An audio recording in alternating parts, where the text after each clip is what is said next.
By November, the passes closed. A trapper in a Rocky Mountain cabin in 1834 would not see another human face until April, 5 months, sometimes 6, alone with whatever he had hauled in on his back. What he ate in that cabin would empty a modern kitchen in a week. Number 19 on this list was a dessert made almost entirely of suet, and grown men fought over the pan. Number 6 was considered a delicacy at every trading post from Montreal to the Missouri, and you would never guess which part of the animal it came from. And number 1 kept explorers, armies, and entire fur companies alive for 200 years. These men cooked alone, in the dark, at 40 below. Let's count down the 25 meals that carried them through to spring, starting with number 25. Number 25. Bannock was the first thing a trapper learned to make and the last thing he ran out of. Flour, a pinch of salt, a spoonful of saleratus if he had any, and enough melted snow to pull it into a stiff dough that could be wrapped around a green willow stick and leaned over the coals. Men turned that stick slowly for 20 minutes while the outside blistered and the inside steamed, then peeled it off hot and ate it with grease. 100 pounds of flour, hauled in by pack horse or freighted upriver in the fall, was the difference between a comfortable winter and a hungry one. Bannock filled the corners of a stomach that meat alone left restless. Men in the northern camps ate it 3 times a day for months and never grew tired of the smell of scorched flour in a cold cabin. Number 24, sourdough flapjacks made a cabin feel like a home, and the starter that raised them was treated better than the man who owned it. A trapper kept his crock of sourdough wrapped in a wool blanket near the stove, and on the coldest nights he took it into his bedroll so the wild yeast would not freeze and die. Some starters were carried for a decade, fed nightly with flour and water, passed between partners like an heirloom. In the morning he ladled the sour, bubbling batter into a skillet, slick with bacon grease, and cooked cakes the size of the pan, stacked them, and drowned them in molasses or wild berry syrup put up in August. That sour tang was the flavor of every winter camp from the Bitterroots to the Yukon, and the reason old prospectors were nicknamed sourdoughs at all. Number 23. Cornmeal mush, what the old accounts called hasty pudding, was the cheapest hot meal a man could put in front of himself. Coarse ground meal stirred slowly into salted boiling water, cooked down for half an hour until it thickened into something between porridge and paste. He ate half of it hot with a lump of grease and a spoon of sugar. Then he poured the rest into a shallow tin and set it in the cold corner of the cabin, where it stiffened overnight into a firm slab. The next morning he sliced it, fried the slices in pork fat until the edges turned crisp and golden, and ate them with syrup. 1 pot, 2 meals, almost no fuel.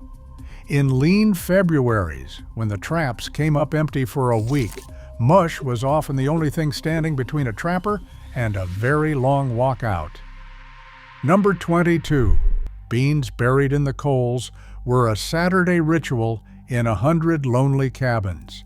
A trapper soaked a pot of navy beans overnight, added a chunk of salt pork, a spoon of molasses, and a scoop of dried onion, then dug a hole in the ashes under the stove or outside in a fire pit lined with hot rocks.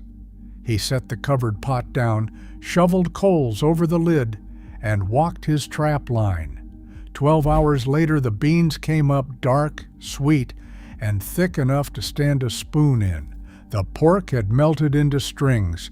Salt pork traveled without spoiling and cost a few cents a pound at the posts, which made it the workhorse of every winter outfit. A single pot fed a man 4 days, reheated on the stove each night while the wind pushed snow under the door. Number 21. Spruce tip tea was not a meal, but it kept men alive to eat the other 24. Trappers who went the whole winter on meat, flour, and grease started to notice it by February. Loose teeth, aching legs, old scars going soft and pink again. The old northern hands knew the fix long before anyone could name it. They stripped the pale green tips and inner bark from white spruce, boiled them hard in a kettle, and drank the resinous, faintly citrus liquid every few days through the dark months.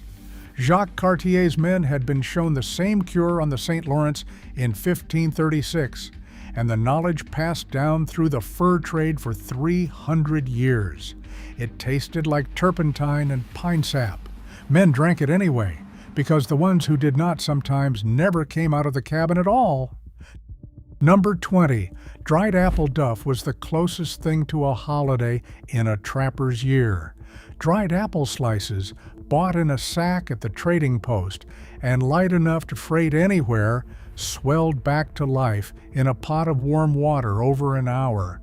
He mixed them into a stiff dough of flour, suet, sugar, and a fistful of raisins, tied the whole mass into a scrap of flour sacking, and dropped it in boiling water for 2 hours while the cabin filled with steam and the smell of cooked fruit. Turned out of the cloth, it came away as a dense brown dome that could be sliced like a loaf and eaten hot with molasses. Old journals mention men saving their dried apples all winter for Christmas Day duff, refusing to touch the sack, no matter how thin the trapline ran. Number 19. Suet pudding was the calorie bomb of the northern woods, and it made no apologies.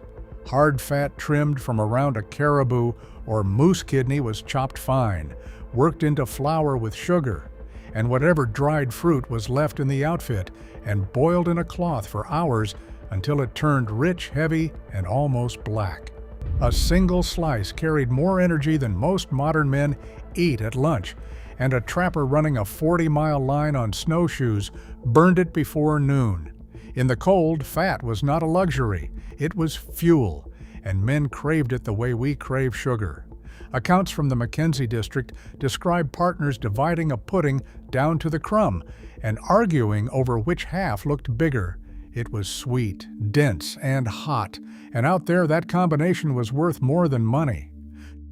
Number 18, snowshoe hare, simmered slowly with pork fat, was the meat that never quite ran out. Hares were everywhere in the northern spruce, easy to snare with a loop of brass wire set on a run, and a trapper checking a line could take 3 or 4 in the morning without spinning a cartridge. But every experienced hand knew the danger. Hare is almost pure lean protein with virtually no fat, and men who ate nothing else developed the wasting condition the old-timers called rabbit starvation, growing weaker the more they ate. So hare always went into the pot with bacon, marrow, or rendered grease, thickened with flour, and served over bannock. It was mild, faintly sweet, and reliable, the meal that filled the gaps between larger kills and taught men that in winter, fat mattered more than meat. Number 17, ptarmigan and grouse stew came out of the willow flats in the blue hours of a January afternoon. Ptarmigan turned pure white in winter and gathered in flocks along the creek bottoms, so tame and so well camouflaged a man could walk into the middle of them before they burst up out of the snow. A trapper took what he needed with a light rifle or a stick, plucked them at the door where the feathers would not fill the cabin, and put the birds whole into a kettle with dried onion, a handful of rice, and a lump of fat. 2 hours later, the meat fell off the small bones into a broth the color of weak tea. It was the only white meat many men tasted for half a year, and after weeks of moose and beaver, the change alone was worth the walk. Number 16, fried porcupine had a reputation, and the reputation was earned. Slow, unafraid, and easily taken with a club, porcupine was the one animal the Northern Code said a lost man could always kill, which is why some regions protected them by custom as a starving man's insurance. In a cabin, the trapper singed off the quills over a fire, skinned the animal, and cut the dark meat away from a heavy layer of fat, unlike anything on a deer. Fried slow in its own grease with onion, it turned tender and rich, tasting faintly of the spruce and bark it had spent the summer eating. Some men swore it was the finest meat in the woods. Others said it tasted like a pine tree. Either way, it was fat, it was easy, and in March nobody complained. Number 15, muskrat stew, politely called marsh rabbit at the posts, fed trappers straight from their own trapline. A muskrat pelt brought decent money through the 1920s, and a man working a marsh in the spring might take dozens in a week, which meant a steady supply of dark, lean, faintly gamey meat that would otherwise have been thrown on the snow. He skinned them for fur, then jointed the carcasses, soaked the meat overnight in salted water to draw the strong flavor down, and browned it in grease before it went into the pot with potatoes and dried vegetables. Simmered 2 hours, it came close to dark duck. Down in the Louisiana and Michigan marshes, whole communities ate it at church suppers well into living memory. In a cabin at 20 below, it was simply what the traps provided. Number 14. Lynx roast surprised every man who tried it. The lynx was worth good money as fur, one of the most valuable pelts on the northern line, and for a long time the meat was left for the ravens. Then someone tried it. Trappers' journals and old northern cookbooks are almost unanimous, describing pale, fine-grained meat that tasted less like anything wild and more like young veal, mild and clean, with none of the muskiness of bear or wolverine. Roasted slowly beside the stove with strips of fat laid over the top or cut down and stewed with rice, it was the meal a trapper served when a partner came over from the next drainage. Modern hunters who have eaten it still say the same thing. Nobody believes you until they taste it, and then nobody stops eating. Number 13, beaver tail, roasted straight over the coals, was the most famous single bite in the entire fur trade. The tail is not meat at all, but a solid slab of dense white fat and gristle inside a scaly black skin, and the way to cook it never changed in 200 years. A man ran a stick through it and held it over the fire until the skin blistered and peeled back, then scraped it clean and ate the soft, buttery flesh underneath, dripping and almost sweet. Mountain men in the 1830s ranked it above any cut of buffalo. At a time when a prime beaver plume brought $4 to $6 at rendezvous, the tail was the trapper's own private dividend, eaten at the fire the same night the animal came out of the water. Nothing else in the North delivered that much fat in one bite. Number 12. Boiled beaver, the rest of the animal, was the everyday meal that beaver tail gets the credit for. A trapper working a creek system in the fall took beaver by the dozen, and the carcass that came off the stretching board was heavy, dark, and surprisingly good.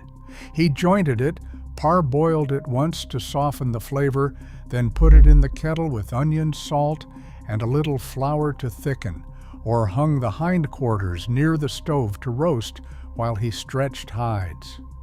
The meat came out rich and beefy, closer to a well-marbled pot roast than to anything you would expect from a rodent. Crews at Hudson's Bay Company posts ate so much of it that the church in New France once ruled beaver could be eaten on Fridays. 2 centuries of North American history were built on this animal, and the men who trapped it lived on it too. Number 11, frozen fish shaved thin and eaten raw was the fastest meal in the North and the one that shocked outsiders most. Whitefish and pike pulled through the ice in November, froze solid within minutes, and stayed that way in a cache until April, hard as firewood. On a bitter morning, with the stove cold and daylight short, a trapper stood the fish on end, ran a sharp knife down it, and shaved off curls of frozen flesh that he ate immediately with a little salt. It melted on the tongue, faintly sweet, closer to sashimi than to anything a stove could produce. Northern peoples had eaten it this way for millennia, and the fur trade adopted the habit within a generation. No fuel, no pot, no waiting. 10 minutes after waking, a man could be on the trail with something in his stomach. Number 10. Dried whitefish, hung by the hundreds on racks in September, was the insurance policy that decided how a winter ended. Fall runs came thick, and a trapper with a net could take more fish in 3 weeks than he could possibly eat. So he split them, salted lightly or not at all, and hung them in the wind and smoke until they went hard and leathery. Stacked in the cache, they kept for months.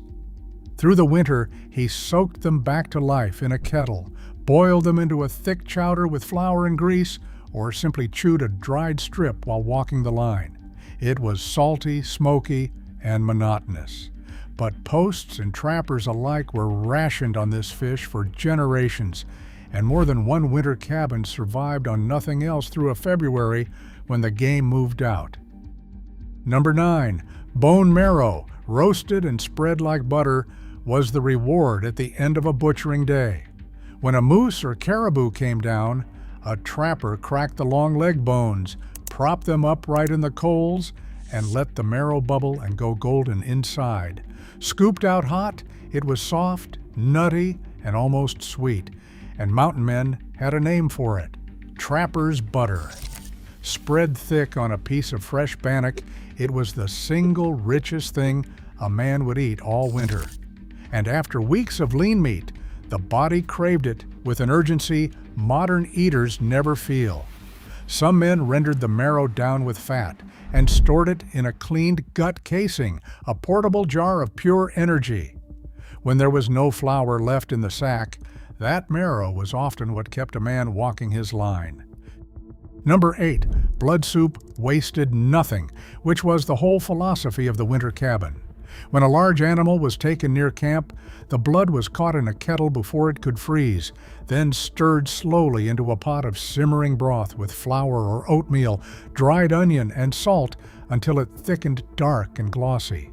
Cooked gently, it turned rich in mineral, and old accounts describe it as the meal that put color back in a man's face after a hard week. Iron, salt, and protein, all of it otherwise lost to the snow. Every northern culture in the world worked out some version of it, from the black puddings of Britain to the blood broths of the Sami and the Plains tribes. Out on a trapline 4 days from anyone, throwing it away was not thrift, it was foolishness. Number 7. Boudin were the mountain man's sausage, and no meal in this whole list caused more excitement in the old journals. When a buffalo or large game animal was killed, the men took a length of the small intestine, turned it, cleaned it in the snow, then packed it with strips of tenderloin and fat, and roasted the whole coil directly on the coals until it hissed and browned. It was eaten immediately, standing around the fire, passed hand to hand, and cut with a belt knife. Osborne Russell and his contemporaries wrote about boudins with a kind of reverence they never gave to any other food, describing men who had eaten nothing for 2 days, laughing like boys, with grease running to their elbows. It was hot, fatty, and immediate. In a life of hard walking and cold nights, that was as close to celebration as it got. Number 6. Moose nose, called muffle at the trading posts, was genuinely regarded as a delicacy from Montreal to the Rockies, and it was reserved for the men who deserved it. The trapper scalded the nose to loosen the hair, scraped it clean, then boiled it for hours until the tough cartilage and skin broke down into something between rich gelatin and pot roast. Cooled overnight in its own liquor, it set into a firm jellied loaf that could be sliced cold and eaten with mustard or vinegar. Hudson's Bay factors served it at Christmas dinners. Explorers described it in glowing terms in official reports. It was fatty, mild, and unlike any texture in a modern kitchen, and a man alone in a cabin who brought down a moose in December ate better that week than most people in Montreal. Number 5. Tongue was the cut everyone fought over, and in the fur trade it was practically currency. A moose, caribou, or buffalo tongue was pulled first before the animal was even fully broken down, and either eaten fresh or salted and hung for later. Simmered slowly for 3 hours with onion and pepper, the rough outer skin peeled away to reveal fine-grained, tender meat with no gristle and no waste, richer than any steak on the animal. Trading posts shipped salted tongues east by the barrel, and they sold as a luxury item in cities where nobody had ever seen a buffalo. Out in the cabin, a trapper ate it hot the first night, then sliced the rest cold for the trail. Of all the meat a man carried in his cache, tongue was the piece he did not share. Number 4. Bear meat and bear grease closed out the fall and set the tone for the entire winter. A bear taken in October, fat and heavy before denning, could yield 50 or 60 pounds of clear white fat, which the trapper cut into cubes and rendered slowly over the stove for a full day. Poured off into tins and cans, it stayed good all winter, and a man used it for everything: frying, baking, waterproofing boots, dressing hides, even burning in a lamp. The meat itself, always cooked through and never rare, was dark and coarse, with a deep, faintly sweet flavor, best when braised for hours with onion. Old-timers judged a winter by how many gallons of bear grease sat on the shelf. Fur paid the bills. Bear fat kept a man warm from the inside. Number 3. Rubaboo was the pot that fed the fur trade, and it was engineering as much as cooking. A trapper dropped a chunk of pemmican into a kettle of water, brought it to a boil, and stirred in flour and whatever dried vegetables or wild onion he had until it thickened into a thick gray-brown soup. It looked terrible, and it worked perfectly. The fat rose to the top in a shining layer, the meat softened, and one kettle delivered more calories than a man could eat in one sitting. Voyageurs on the northern brigades lived on it for weeks at a time, and cabin-bound trappers used it because it took 10 minutes, one pot, and almost no fuel. On a night when a man came in frostbitten and finished, Rubaboo asked nothing of him but the strength to melt snow. Number 2. A hump roast from cached meat was the meal that made a hard winter feel briefly like a feast. Meat killed in November froze solid in the cache and stayed perfectly good for months, and the prized cut off a buffalo, and later off moose and elk, was the hump and the fat ribs behind the shoulder. The trapper thawed it slowly by the stove, then propped the ribs upright before an open fire, or hung the roast on a cord and let it turn, catching the drippings in a pan below and basting the whole time. Hours later, the outside was crusted and dark, the inside pink and unbelievably tender. Mountain men wrote that a man could eat 8 pounds of it at a sitting and be hungry the next morning. In the middle of 6 months of snow, that fire and that smell were everything. And in first place, number 1, pemmican was the greatest survival food ever built, and it is the reason the fur trade reached as far as it did. Lean meat was dried hard over a slow fire, pounded to powder between stones, then mixed in roughly equal parts with rendered fat, and sometimes Saskatoon berries, and packed while hot into rawhide bags that were sewn shut and sealed. A finished bale weighed around 90 pounds and kept for years without spoiling. Pound for pound, it carried more energy than almost anything a man could carry, and it needed no cooking, no fire, no pot. Plains nations perfected it. The Hudson's Bay Company built entire supply routes around it, and British polar expeditions were still carrying it into the 20th century. A trapper with pemmican in his cache did not fear February. He ate it raw off the knife on the trail, dropped it in a kettle for rubaboo at night, and knew that as long as those bags hung in the cache, the snow could last as long as it liked. Across all 25 entries, from a stick of scorched bannock to a 90-pound bale of pemmican, these meals tell one story. Fat was survival, waste was death, and every man out there was his own cook, butcher, and quartermaster. Which one would you actually eat? Beaver tail off the coals, moose nose, or would you go straight for the hump ribs? Tell me in the comments, and if your grandfather ever ran a trapline, tell me what he came home talking about. These weren't recipes. They were the reason those men saw spring.